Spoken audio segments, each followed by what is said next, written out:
Hello friends, मैं प्रशांत आप सबका आपके चहीते सेक्स एक सुखी जीवन का मंत्र डॉक्टर विजय दहीफले के साथ इस खास कार्यक्रम में तहे दिल से स्वागत करता हूं। दोस्तों, हमें जब भी कोई मेडिकल इमरजेंसी आती है या फिर स्वास्थ्य से जुड़ी कोई भी परेशानी सताती है, तब हम क्या करते हैं? सबसे पहले हम वो सारी चीजें हमारे फ्रेंड्स या फैमिली के साथ शेयर करते हैं। पर दोस्तों, जब भी हमें कोई सेक्स से जुड़ी परेशानी सताती है, तब हम ऐसा नहीं कर पाते, क्योंकि इस बारे में बात करने में हम झिझकते हैं, हमें शर्म आती है। पर दोस्तों, अब शर्माने की बिल्कुल जरूरत नहीं, क्योंकि डॉक्टर विजय दहीफले आपके सारे सेक्स रिलेटेड सवालों के जवाब बहुत ही पॉजिटिव तरीके से जरूर देंगे। दोस्तों, शो को शुरुआत करते हैं, लेकिन उसके पहले जानते हैं डॉक्टर विजय दहीफले इनके बारे में। डॉक्टर विजय दहीफले ये एक जाने माने सेक्सोलॉजिस्ट, यूरोलॉजिस्ट और एंड्रोलॉजिस्ट है।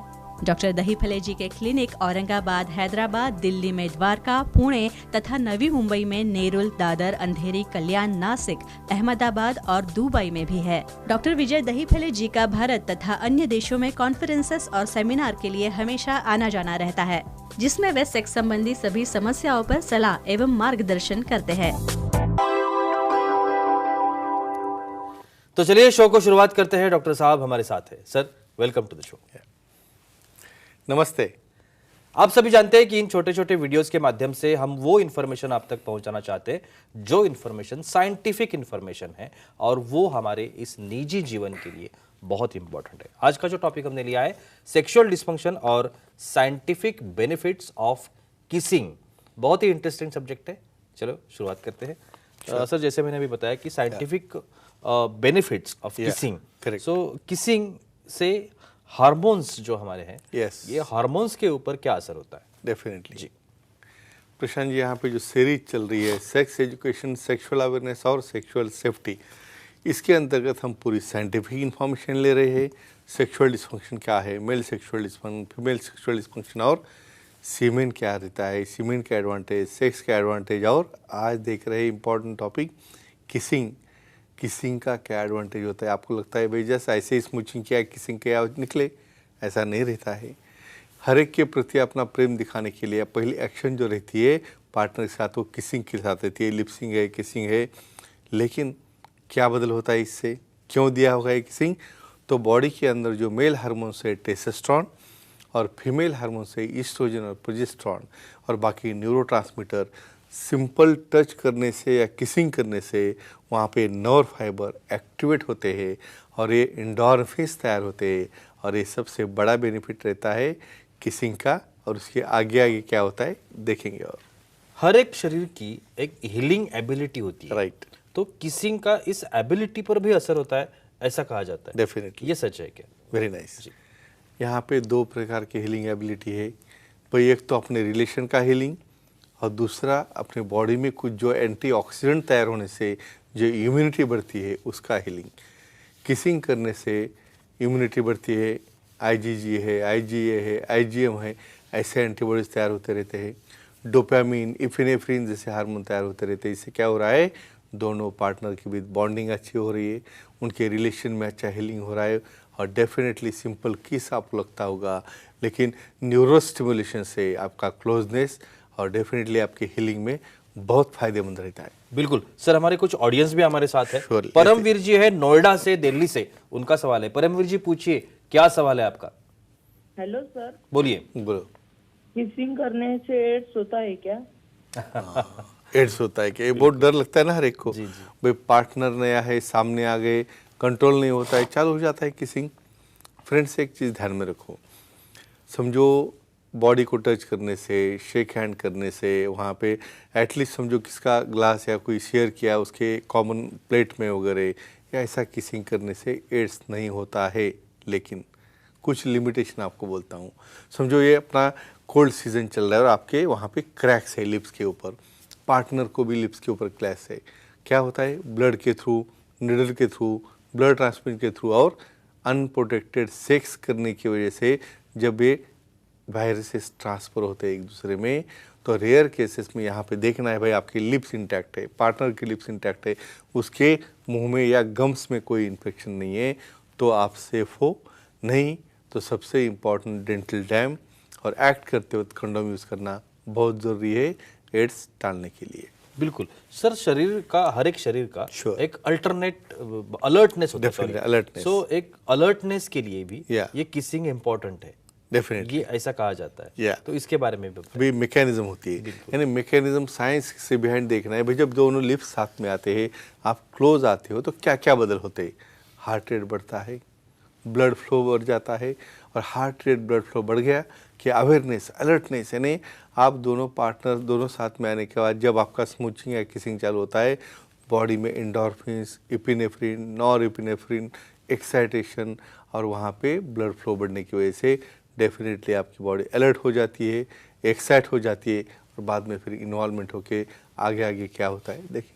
बिल्कुल सर, हर एक इंसान की एक स्ट्रेस लेवल होती है। करेक्ट। और आजकल तो वो बढ़ चुकी है बहुत ज़्यादा। जानते हैं सब। लेकिन ये स्ट्रेस लेवल पर भी असर करता है किसिंग, या तो ये कैसे होता है? अभी सबसे इम्पोर्टेंट बोलते हैं भाई डॉक्टर साहब इतने बोल रहे हैं किसिंग इतना बढ़िया है, अच्छा है, तो भाई कहाँ पे भी नहीं करना है, एक दायरा है अपना। बिल्कुल। जो अपना पार्टनर है, फ्रेम में हमने स्टार्टिंग में दिया है, वो दायरे में रहते हुए यहाँ पे किसिंग करने की वजह से डेफिनेटली ये बढ़ने में क्या आपको इन्फॉर्मेशन चाहिए? किसिंग करने से स्ट्रेस लेवल जिसे हम कहते हैं, कॉर्टिसोल, जी। इसका संबंध कॉर्टिसोल से है। यहाँ पे जब कॉर्टिसोल लेवल कंट्रोल में आना चालू होते हैं, ईस्ट्रोजन प्रोजेस्टेरोन बढ़ रहे हैं, टेस्टोस्टेरोन की मात्रा बढ़ रही है, वासोडाइलेशन हो रहा है, और हैप्पी मॉलिक्यूल, लव मॉलिक्यूल तैयार हो रहे हैं, तो डेफिनेटली कॉर्टिसोल कंट्रोल में आ गया। इवन सीरोटोनिन लेवल भी जो रहते हैं उसके अंदर, वो भी कंट्रोल में आ जाते हैं, और डेफिनेटली ये स्ट्रेस जो है, इवन सिंपल कीज भी लोगे तो वहाँ पे आपका स्ट्रेस कम होके आपको मेंटेन रखने में, बीपी मेंटेन रखने में, स्टेबिलिटी में बहुत अच्छी तरह से काम में आता है। बिल्कुल सर, हमारी फीमेल ऑडियंस भी हमारे साथ है। Definitely, योगिता जी है पुणे से, उनका सवाल है। योगिता जी पूछिए, क्या सवाल है आपका? प्रणाम सर। प्रणाम। प्रणाम, बोलिए। किसिंग का फोरप्ले में क्या रोल होता है? तो इसके अगली स्टेप बिल्कुल। मीन्स व्हाट नेक्स्ट, यानी भाई हम स्टेप बाय स्टेप इन्वॉल्व हो रहे, टचिंग हो गया, कर्लिंग हो गया, बात हो गई, सब हो गया। फोरप्ले कैसे रोल आता है? फोरप्ले में बहुत बार क्या होता है, जो एक्साइटेशन, देखो ब्रेन के जो सेंटर है ना, यानी जो सिर्फ लिप्स टच करने की जो सेंसेशन ब्रेन में जाता है, वही आप एक्टिविटी जब कर रहे हो, वही सेंसेशन वाले लोब जो है रिकॉग्नाइज करते हैं। तो समझो अपना पार्टनर एक्साइट नहीं हो रहा है, उसका ब्लड फ्लो कम है, इन्वॉल्व नहीं हो रहा है, उसको परफॉर्म नहीं कर रहा है, आप सिर्फ किसिंग करो, उसके बाद में जो वासोडाइलेशन होने की वजह से न्यूरोट्रांसमीटर बनते हैं, उससे ऑर्गन की तरफ का फ्लो बढ़ता है, बहुत मेल हो फीमेल हो, मेल में पेनिस की तरफ, फीमेल में क्लाइटोरिस की तरफ, और इस तरह फोरप्ले चालू होने के बाद, किसिंग होने के बाद में एट द एंड आप जो प्रोसेस पे जाते हो, एक्टिविटी में जाते हो, उसे एक्साइट करने में ये फोरप्ले, स्पेशली किसिंग, काम में आता है। बिल्कुल सर, जो कोलेस्टेरॉल लेवल है या। उसके ऊपर भी किसिंग काम करता है, ऐसा कहते हैं। यानी तो आपको ये कैसे होता है? इसलिए अगर आपको लगता होगा भाई क्या संबंध है कोलेस्ट्रॉल का और किसिंग का, डेफिनेटली बहुत बड़ा संबंध है, क्योंकि हमारा software hormones, epinephrine, nor epinephrine, उसके अंदर जो जाने वाले एंड्रोजन्स है, इवन आप डीप स्मूचिंग यानी बहुत बार डीप किस लेते हो आप, ऐसे केसेस में इवन टेस्टोस्टेरोन यानी मेल के म्यूकोजा और फीमेल की म्यूकोजा साथ में आ गई, तो एक दूसरे का टेस्टोस्टेरोन भी एक दूसरे की तरफ ट्रांसफर होता है, और इसकी वजह से कैलोरीज बर्न होके कम से कम 8 से 10 कैलोरीज बर्न होते हैं किसिंग में भी, और डेफिनेटली ये लो डेंसिटी जो कोलेस्ट्रॉल है वो कम होने में मदद होता है। मतलब क्या हो रहा है भाई, आपकी हार्ट की हेल्थ बहुत अच्छी बढ़ रही है किसिंग करने से। और एक आखिरी सवाल, Sure. एलर्जीज जो होती है, हाँ, उसके ऊपर भी किसिंग का असर होता है। Very nice. तो इसके बारे में बताइए। आप तो पहले बोलेंगे भाई एक का मुंह दूसरे के अंदर जा रहे, तो एक दूसरे के बैक्टीरिया आ गए एक के दूसरे अंदर, लेकिन बॉडी में उसको एंटीबॉडीज तैयार करने की कैपेसिटी है IgG, IgA, IgM। तो ये एंटीबॉडीज आपको आपके एलर्जी है, सर्दी है, कोल्ड है, या किसी भी कॉमन इन्फेक्शन से दूर रखने में काम में आते हैं। लेकिन कब? सामने वाले की हाइजीन देखो, हाइजीन अच्छी होगी तो फ़ायदा है, नहीं तो एक का इन्फेक्शन दूसरे को जाना है। तो फ्रेंड्स एक ही कहूँगा, अपने में दायरे में रहते हुए अपने पार्टनर के साथ ही किसिंग समझो करोगे तो ही ये सब बेनिफिट है। तो एक क्लिप देखो और अपना स्वास्थ्य अच्छा रखो। वाह, बहुत ही अच्छी जानकारी थी, लेकिन वक्त की पाबंदी है, हमें यहाँ पे रुकना पड़ेगा। लेकिन आप अगर डॉक्टर साहब की सलाह लेना चाहते हैं तो आप स्क्रीन पर जो डॉक्टर साहब के कॉन्टैक्ट डिटेल्स दिख रहे हैं, आप डॉक्टर साहब को कॉन्टैक्ट कर सकते हैं। सेंटर्स के नाम है, ईमेल आईडी है, मोबाइल नंबर है, अपॉइंटमेंट ले सकते हैं। www.andrologistvijaydahifule.com नाम की जो वेबसाइट है सर की, वहाँ पर आप डॉक्टर साहब की बाकायदा अपॉइंटमेंट ले सकते हैं और कहीं पर भी जो डॉक्टर साहब के सेंटर्स हैं वहीं पर जाकर आप डॉक्टर साहब से मिल सकते हैं। विदर्भ नागपुर में 11 जनवरी 23 को डॉक्टर साहब का नए ओपीडी वहाँ पे शुरू हो रही है। जो वहाँ पे जो हॉस्पिटल है वहाँ पे ये ओपीडी शुरू होगी। आप डॉक्टर साहब जो विदर्भवासी है डॉक्टर साहब को वहाँ पे मिल सकते हैं। दूसरी बात, रायगढ़ जिले में खारघर नवी मुंबई में डॉक्टर साहब की ऑलरेडी नई ओपीडी शुरू हो गई है, तो आप मेडिकवर हॉस्पिटल जो है खारघर का, वहाँ पे जाकर डॉक्टर साहब की अपॉइंटमेंट ले सकते हैं और बहुत ही पॉजिटिव तरीके से अपनी हर एक समस्या का समाधान भी पा सकते हैं। तो चलिए रुकते इस एपिसोड में, अगले एपिसोड में फिर मुलाकात होगी। तब तक के लिए शुक्रिया।